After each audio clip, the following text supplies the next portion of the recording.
Hello student, आज आपण इयत्ता 8वीतील गणित म्हणजे बीजगणित बघणार आहोत. त्यातील बैजिक राशींचे अवयव याबद्दल आज आपण माहिती घेणार आहोत. बघा, बैजिक राशी आपण आतापर्यंत बघितलेलं आहे की बैजिक राशी म्हणजे काय, त्यांचे अवयव बघण्यासाठी अगोदर आपल्याला बैजिक राशी म्हणजे काय हे अगोदर बघावं लागेल. बैजिक राशी म्हणजे संख्या, चल, व्हेरिएबल्स आणि गणितीय चिन्हे यांचा समावेश असलेली गणितीय व्यक्ती. यामध्ये एक्स, वाय, ए, बी यासारखी अक्षरे वापरली जातात. बैजिक राशी म्हणजे काय आहे तर एक संख्या आहे किंवा एक चल आहे आणि एक गणितीय चिन्ह आहे, समावेश असलेली गणितीय व्यक्ती. उदाहरणार्थ बघा आता 3x + 5, 2y - 7, 4a² + 3b. 3x + 5 हे काय झालं, एक बैजिक राशी आहे ना. बघा आता याचे महत्त्व काय आहे. बीजगणित हे गणिताचे महत्त्वाचे शाखा आहे. बैजिक राशीच्या मदतीने आपण अज्ञात संख्या शोधू शकतो आणि जटिल समस्या सोडवू शकतो. बैजिक गणितामुळे काय होते की ज्या संख्या आपल्याला माहिती नाही आहे त्या आपण काढू शकतो आणि जटिल समस्या ज्या आहेत त्या पण आपण सोडवू शकतो. आता अवयव आणि गुणांक यांची ओळख बघूयात. अवयव कोणते आणि गुणांक. अवयव कोणकोणते आहेत मग. बैजिक व्यक्तीतील प्रत्येक भाग ज्याला किंवा मग चिन्हाने वेगळे केले जात नाही त्याला अवयव म्हणतात. आपण उदाहरण बघितलं अगोदर, तर त्याच्यामध्ये प्रत्येक भाग म्हणजे 5x किंवा 3y किंवा 7 याला काय म्हणायचं, अवयव. किंवा चिन्हाने वेगळे केले जात नाही, भाग आणि किंवा चिन्हाने वेगळे केले जात नाही त्याला अवयव म्हणतात. त्यांचा एक समूह असतो की जे चिन्हाने वेगळे केले जात नाही. आता 5x 3y यांचं एक बेरीज होऊ शकते का, नाही. वजाबाकी होऊ शकते का, नाही. तर ते एकत्रच राहतात, त्याला वेगवेगळे केले जात नाही, त्याला म्हणतात बैजिक राशीचे अवयव. आता गुणांक, कोइफिशियंट इंग्लिशमध्ये म्हणतात त्याला.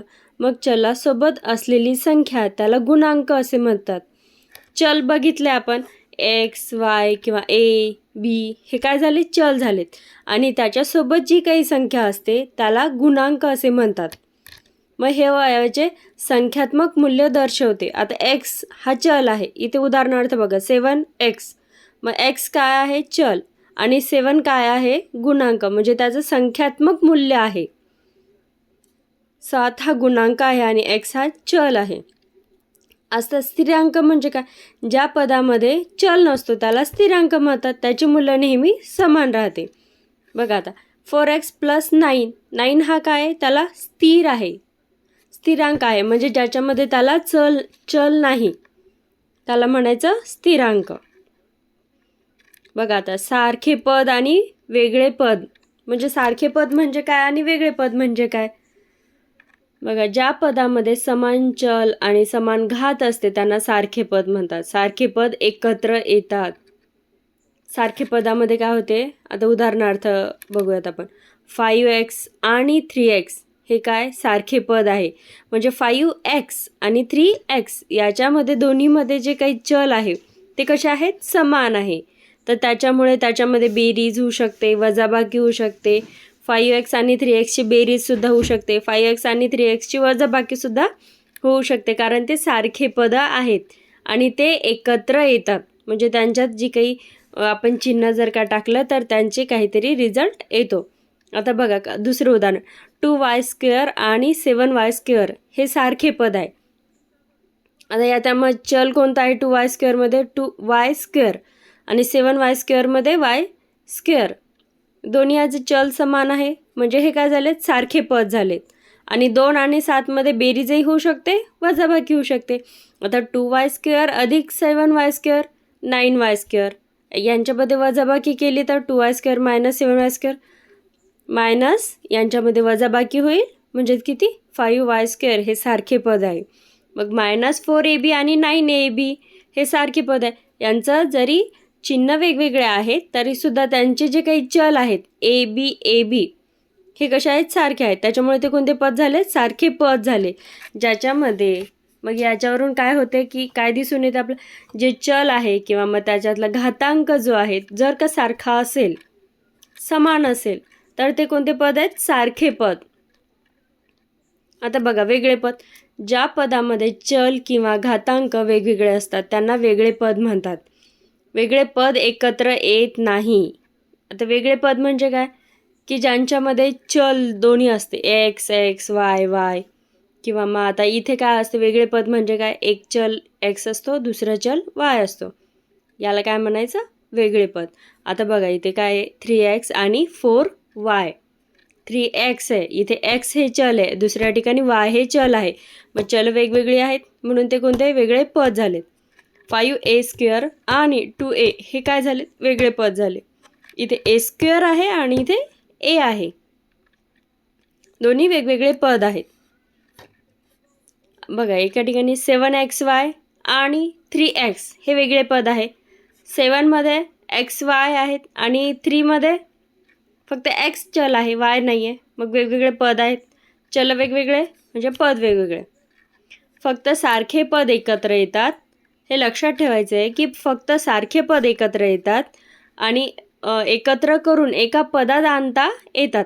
उदाहरणार्थ 5x + 3x = 8x म्हणजे ते एकत्र येतात. आता बैजिक राशींची बेरीज करताना फक्त सारखे पद एकत्र करतात, वेगळे पद जसेच्या तसे राहतात. जे सारखे पद आहेत त्यांची बेरीज किंवा वजाबाकी होते आणि वेगळे जे पद असतात ते तसेच राहतात. बघा आता सारखे पद ओळखाय, पहिल्या अगोदर सुरुवातीला काय करायचं, एक ती सर्व सारखे पद शोधायचे, नंतर सारखे पदांचे गुणांक जोडायचे आणि सोप्या स्वरूपात मांडायचे. आता इथे उदाहरण दिलं एक बघा सर्वांनी, 3x + 5y + 2 plus ब्रॅकेटमध्ये 4x - 2y + 7. मग आता इथे कंस सोडून घ्यायचा, 3x + 4x, 3x 4x जवळ घ्यायचे, त्यांची चल समान आहे. 3x + 4x plus 5y - 2y + 2 + 7 म्हणजेच 3x + 4x 7x, 5y - 2y 3y आणि प्लस 7 + 2 9. बघा बैजिक राशींची वजाबाकी करूयात. वजाबाकी करताना दुसऱ्या कंशातील प्रत्येक पदाचे चिन्ह बदलून बेरीज करावी. म्हणजे प्लसचं चिन्ह असेल तर मायनस करायचं, मायनसचं चिन्ह असेल तर प्लस करायचं, त्यानंतर बेरीज करायची. बघा आता उदाहरण बघूयात. 8a + 5b - 3 - 3a - 2b + 4. मग आता अगोदर इथे चिन्ह बदलायचे, वजाबाकी आहे तर अगोदर सुरुवातीला सगळ्याचे चिन्ह बदलायचे. 8a + 5b - 3, आता चिन्ह 3aचं प्लस आहे मग इथे मायनस येईल, -3a. 2 - 2b आहे तर -2bचं +2b होईल आणि +4 आहे तर -4 येईल. मग आता नंतर मग सारखे जे चल आहेत, सारखे पद एकत्र करायचे. 8a - 3a plus ब्रॅकेटमध्ये 5b + 2b हे एकत्र करायचं आणि नंतर -3 आणि -4 एकत्र करायचं. मग 8a - 3a 5a, 5b + 2b 7b आणि मायनस म्हणून त्याची बेरीज होईल आणि जे मायनसचं साईन लागेल म्हणजेच -7. मग आता बैजिक राशींचे गुणाकार बघूयात. एकपदी म्हणजे गुणा चल गुणाकारा, चलांचा गुणाकार करायचा आहे. 3x × 4y = 12xy म्हणजे 3x आणि 4yचा जर गुणाकार केला तर 12xy चलांचा सुद्धा गुणाकार होतो. आणि आता इथे बघा 2a गुणिला 5a म्हणजेच a² होईल. 10, 5 × 2 10a². एकपदी आणि द्विपदीचा जर गुणाकार करायचा असेल तर मग वितरण नियम वापरा. म्हणजे 3xनी 2xला गुणायचं म्हणजे 6x² प्लस 5 गुणिला 3 गुणिला 5 म्हणजेच 15x. आणि द्विपदीने द्विपदीला गुणायचं असलं तर पहिल्या कंसाने दुसऱ्या कंसाला अगोदर गुणून घ्यायचं. म्हणजे 3xने अगोदर x+2ला गुणायचं, नंतर मग 3ने x+2ला गुणायचं. म्हणजेच त्याचं उत्तर काय ते x² प्लस 5x प्लस 6. घातांकांचा नियम. समान चलाच्या गुणाकारात घात जोडा. उदाहरण x² x म्हणजेच x³ त्यांचा घात काय करायचा आहे, जोडायचा आहे. म्हणजे x5 x² गुणिला x³ बरोबर xचा घातांक 5. एकपद आणि द्विपद राशीचे उदाहरण बघूयात. आता एकपद आणि द्विपदीचे उदाहरण. फक्त एक पद असलेली बैजिक राशी कोणती आहे? 5x minus 3y² - 7ab 2πr. हे काय आहे? एकपदी. द्विपदी म्हणजेच दोन पदे असलेली बैजिक राशी म्हणजेच 3x plus 5 2a minus 7b x² plus 4 5y - 3. आणि त्रिपदी म्हणजेच तीन पदे असलेली बैजिक राशी. तीन पदं आहेत म्हणजे x² प्लस 5x प्लस 6 किंवा मग 2a plus 3b minus 4c a² minus 2ab plus b², 3x² plus x minus 5. हे काय झाले? त्याच्यामध्ये किती आहेत? तीन पदं आहेत म्हणून मग ते झाले त्रिपदी. आता आपण बैजिक राशींचे अवयव बघितले. एकपद, द्विपद आणि त्रिपदी हे असे अवयव बघितले. आता यांचा बैजिक राशींचा उपयोग कुठे कुठे होतो? दैनंदिन जीवनामध्ये कुठे कुठे उपयोग केला जातो? तर खरेदी विक्री म्हणजे वस्तूची किंमत, एखाद्या वेळेस आपण सवलत काढतो, एकूण खर्च मोजण्यासाठी बैजिक व्यक्ती वापरतात. क्षेत्रफळ, परिमिती, साहित्याचे प्रमाण काढण्यासाठी बीजगणिताचा उपयोग करतात. विज्ञान आणि तंत्रज्ञान, सूत्रे, प्रयोग आणि संशोधनात बैजिक राशींचा मोठ्या प्रमाणात वापर होतो. यातून सारखे पद शोधायचे आहे. 5x minus 3y minus 2x minus 7y 4x. यातून सारखे पद कोणकोणते आहेत? 5x 4x 3y 7y आणि मायनस 2x सुद्धा आहे. 5x मायनस 2x 4x आणि 3y 7y हे काय? सारखे पद आहे. यांची बेरीज करायची आहे. 7a plus 4b minus 2 plus 3a minus b plus 8. यांच्यातली चिन्ह बदलतील का? नाही. तर फक्त काय करायचे? जे सारखे चल आहेत त्यांना एकत्र करायचं. म्हणजे 7a 3a 10a 4b minus 5b यांच्यात काय होईल? वजाबाकी होईल. म्हणजेच काय येईल? फक्त मायनस b. आणि मायनस 2 प्लस 8 प्लस 6 येईल. कारण मोठ्या संख्येत चिन्ह कोणते? 8 आहे. तर त्याच्यामुळे 6.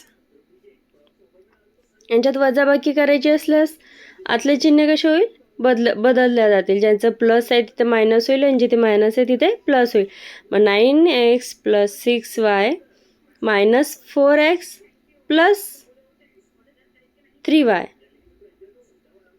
मग 9x minus 4x 5x plus, कारण 6y ची मोठी किंमत आहे, 6 प्लस 3 9y. आणि यांचा गुणाकार काय येईल? 8x² plus 12x. बघा आज आपण काय काय बघितलं. मग बैजिक राशीचे. बैजिक राशी म्हणजे काय? ज्याच्यामध्ये संख्या, चल आणि चिन्हे आहेत. अवयव हे प्लस किंवा मायनसने वेगळे केलेले भाग आहेत. फक्त सारखे पद एकत्र येतात, गुणाकारात घात जोडतात आणि दैनंदिन जीवनात बीजगणिताचा व्यापक उपयोग केला जातो. धन्यवाद.